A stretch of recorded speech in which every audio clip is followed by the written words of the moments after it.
दोस्तों बात करें जो वन प्लस है वो यहाँ पे इंडिया के टॉप 5 ब्रांड्स में भी नहीं आती, और वहीं बात करें जो वन प्लस है उसे हम यहाँ पे काफी ज्यादा क्रिटिसाइज भी करते रहते हैं कि ये क्या कर रही है, ऐसे क्यों कर रही है। लेकिन फिर भी जो वन प्लस है, खास तौर पे उसकी नोट सीरीज, वो यहाँ पे काफी ज्यादा कमाल कर रही है। मतलब कि काफी ज्यादा स्मार्ट आइडिया हो जाता है उनके लिए। यहाँ तक की बात करें जो रेगुलर वन प्लस यूजर और नॉट यूजर है उनके बीच में तो एक मीम भी है जो कि यहाँ पे काफी ज्यादा पॉपुलर है। अपने साथ मत जोड़िए, हमको अलग है।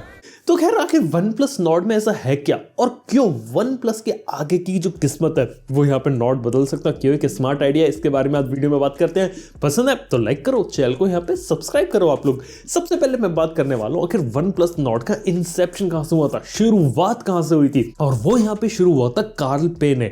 अगर मैं बात करूं कार्ल पे की, तो उन्होंने यहाँ पे वन प्लस को फाउंड किया था, को फाउंडर थे पीट लाउ के साथ। खास तौर पर अभी तो वो अलग हो चुके, नथिंग कंपनी अपना फोन बना रहे हैं, वो किसी और वीडियो की बात है। लेकिन जो कोर वन प्लस की फिलॉसफी थी वो ये थी कि कम से कम प्राइस में अच्छे से अच्छा फोन दो। लेकिन जब कुछ समय के बाद जब फोन की कीमत से ज्यादा जाने लगी, तो ये कार्ल पे ही थे जो ये आइडिया लेके आए थे कि क्यों ना हम अपनी कोर फिलॉसफी पे वापस जाए और दोबारा से कुछ अच्छे फोन्स निकाले जो कि पर्टिकुलर रेंज में लेकिन अच्छी वैल्यू फॉर मनी प्रोवाइड करे। और यहाँ पे एंट्री होती है नॉट की। यहाँ तक कि नॉट नाम भी यहाँ पे कार्ल पे ने दिया था, ये उन्हीं का प्रोजेक्ट था। और तो और आपको क्या बात मालूम है कि नॉट का जो मतलब होता है स्वीडिश भाषा में वो होता है नॉर्थ, और ये बोला था ये कंप्लीटली ट्रू नॉर्थ दिखाएगा और कंपनी का जो सही डायरेक्शन है वो दिखाएगा। हालांकि चीज उसके बाद थोड़ी ऊपर नीचे हो गई, कार्ल पे वन प्लस से अलग हो गए, लेकिन नॉट एक ऐसा कंसेप्ट था जो वन प्लस को देख के समझ में आ गया कि हाँ वन प्लस नॉट वन उन्होंने निकाला था। स्नैपड्रैगन 765G वाला फोन था, एक अच्छा फोन था, लोग को पसंद आया था। लेकिन बात ये थी कि उस फोन ने यहाँ पे इनकी सेल्स के रिकॉर्ड काफी अच्छे बनाए थे जो इससे पहले यहाँ पे वन प्लस अचीव नहीं कर रही थी। और यहाँ पे नॉट से उनको समझ में आया कि नॉट को लेकर अगर आगे बढ़ेंगे तो यहाँ पे उन्हें मजा तो आने वाला है।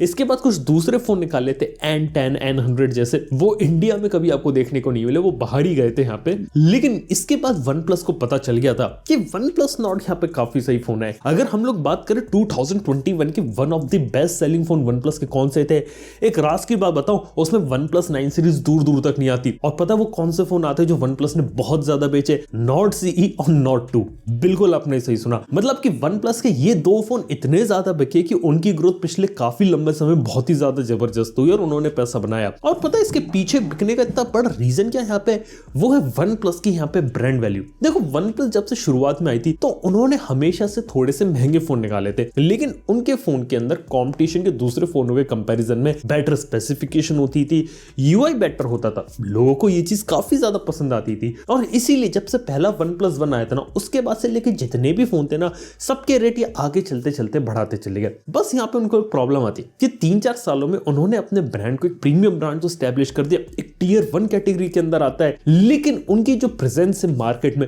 वो काफी ज्यादा लिमिटेड हो चुकी थी। और शायद यही चीज यहाँ पे वो चेंज करना चाहते थे।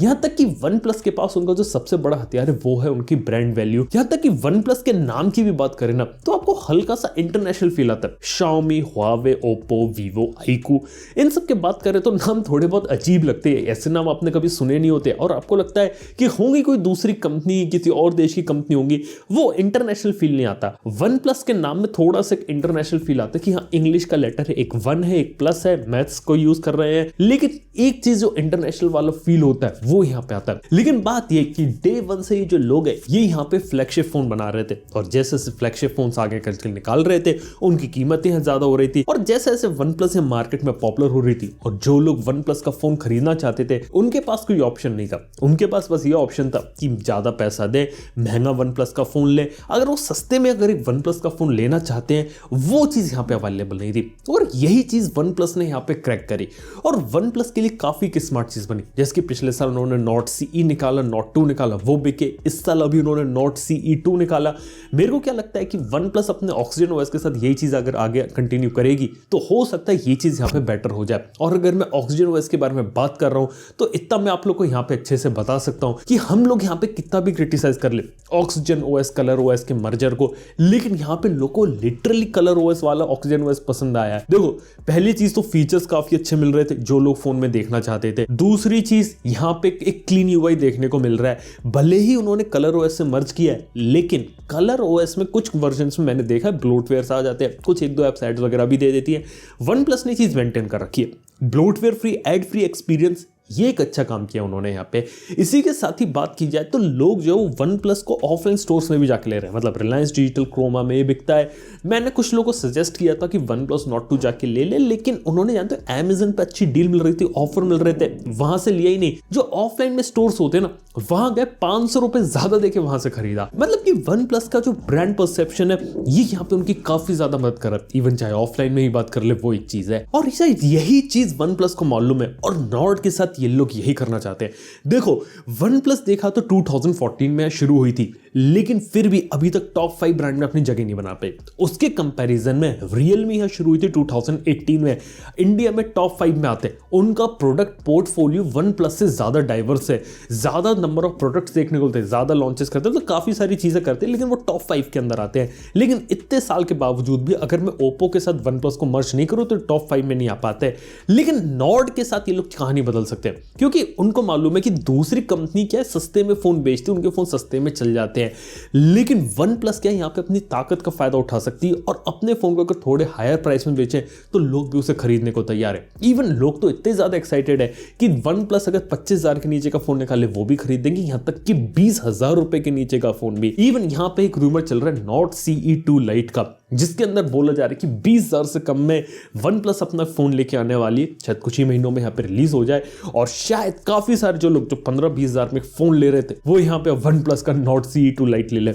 बिल्कुल, यानी कि इंडिया के स्मार्टफोन मार्केट में सिंपल सी कहानी है कि 10 से 20,000 रुपए में सबसे ज्यादा फोन बेचे जाते हैं, फिर 20 से 30 में बेचे जाते हैं, 30 के ऊपर बिकते हैं, लेकिन नंबर उतना बड़ा नहीं है जितना बड़ा होना चाहिए किसी भी कंपनी को यहाँ पे काम करने के लिए। और यहाँ पे वन प्लस को मान लो कि 30 से ऊपर तो चले एक अच्छी पोजीशन है, लेकिन 30,000 से नीचे जब मेजोरिटी फोन्स बेचे जा रहे हैं वहां पे लोग लैग कर रहे थे, और शायद यही चीज यहाँ पे वन प्लस यहाँ पे सॉल्व कर रहा है नॉर्ड के साथ। देखो यार, नॉर्ड के सभी फोन्स की कीमत वो रखा है 40,000 से कम, और तो और 25,000 से नीचे भी फोन लेके आ गया, 20,000 से नीचे का लाने का प्लान भी है।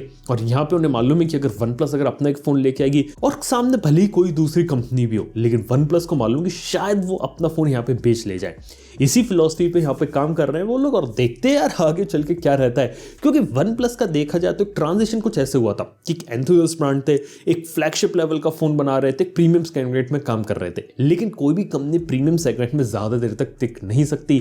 फोन्स की कीमतें ज्यादा इंक्रीज हो रही, कंपोनेंट्स इंक्रीज हो रहे हैं, प्राइसेस तो इंक्रीज हो ही रहे हैं, और उन्हें मालूम है अगर उन्हें यहाँ पे पैसा बनाना है, मार्केट में टॉप 5 में एंटर करना है, वॉल्यूम्स यहाँ पे ज्यादा बेचने, उन्हें सस्ते में यहाँ खेलना ही पड़ेगा। भले ही हम और आप कितना भी क्रिटिसाइज कर रहे हैं, लेकिन उनके बिजनेस के हिसाब से ये बहुत ही ज्यादा एक स्मार्ट डिसीजन है। और इसीलिए मैं कहता हूं one plus not is a very smart idea. मेरी नजर में तो स्मार्ट आइडिया है बिजनेस पर्सपेक्टिव की तरफ से, और तो और मैं लोगों को भी कहना चाहूंगा कि काफी सारे लोग जो सिर्फ वन प्लस का ही फोन लेना चाहते थे, अब उन्हें थोड़ी और वैरायटी मिल जाएगी, और मार्केट में डेफिनेटली कॉम्पिटिशन आएगा। जैसे की बात करें डायरेक्टली वन प्लस या रेडमी से कंपीट करेगी, और अगर वन प्लस अगर क्लीन यूआई देगी तो रेडमी वाले भी यहाँ पे क्लीन यूआई देंगे, यहाँ पे रियलमी वाले क्लीन यूआई देंगे, उसका एक इंपैक्ट पड़ेगा इंडस्ट्री में। और हायर सेगमेंट में भी बात करें तो यहाँ पर रियलमी, शाओमी, आईको, मोटो ये भी हायर सेगमेंट में कूद रहे हैं और अपने फोन्स को थोड़ा एग्रेसिवली प्राइस कर रहे हैं। लेकिन at the end of the day बता देना चाहता हूं कि नॉट भले ही स्मार्ट आइडिया हो वन प्लस के लिए, लेकिन इसका एक इंपैक्ट ये पड़ेगा कि बेटर फोन्स देखने को मिलेंगे, यूआई क्लीन हो जाए, सॉफ्टवेयर अपडेट्स बेटर देखने को मिले, और at the end of the day consumers का यहाँ पे बेनिफिट होगा, ज्यादा नंबर ऑफ चॉइसेस देखने को मिलेंगे और ज्यादा बेटर प्रोडक्ट्स आएंगे। अगर वन प्लस वाले 10-15 हजार में भी अगर अपने फोन निकाल दें, डेफिनेटली कॉम्पिटिशन तो एक अच्छा रहेगा ही रहेगा और अच्छी चॉइसेस देखने को मिलेंगी, और दूसरी कंपनियां भी बेटर काम करेंगी वन प्लस को टैकल करने के लिए। लेकिन मेरे को लगता नहीं कि 10,000 से नीचे बिल्कुल ही एंट्री लेवल सेगमेंट में वन प्लस यहाँ कूदेगी, हल्का सा थोड़ा सा प्रीमियम रखेगी अपने आप को और एक सही तरीके से अपने फोन्स को बेचती रहेगी।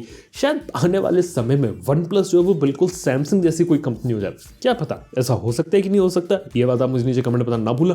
वीडियो पसंद है लाइक करो, चैनल को यहाँ पे सब्सक्राइब करो। थैंक यू वीडियो देखने के लिए, मैं नेक्स्ट वन में, गुड बाय।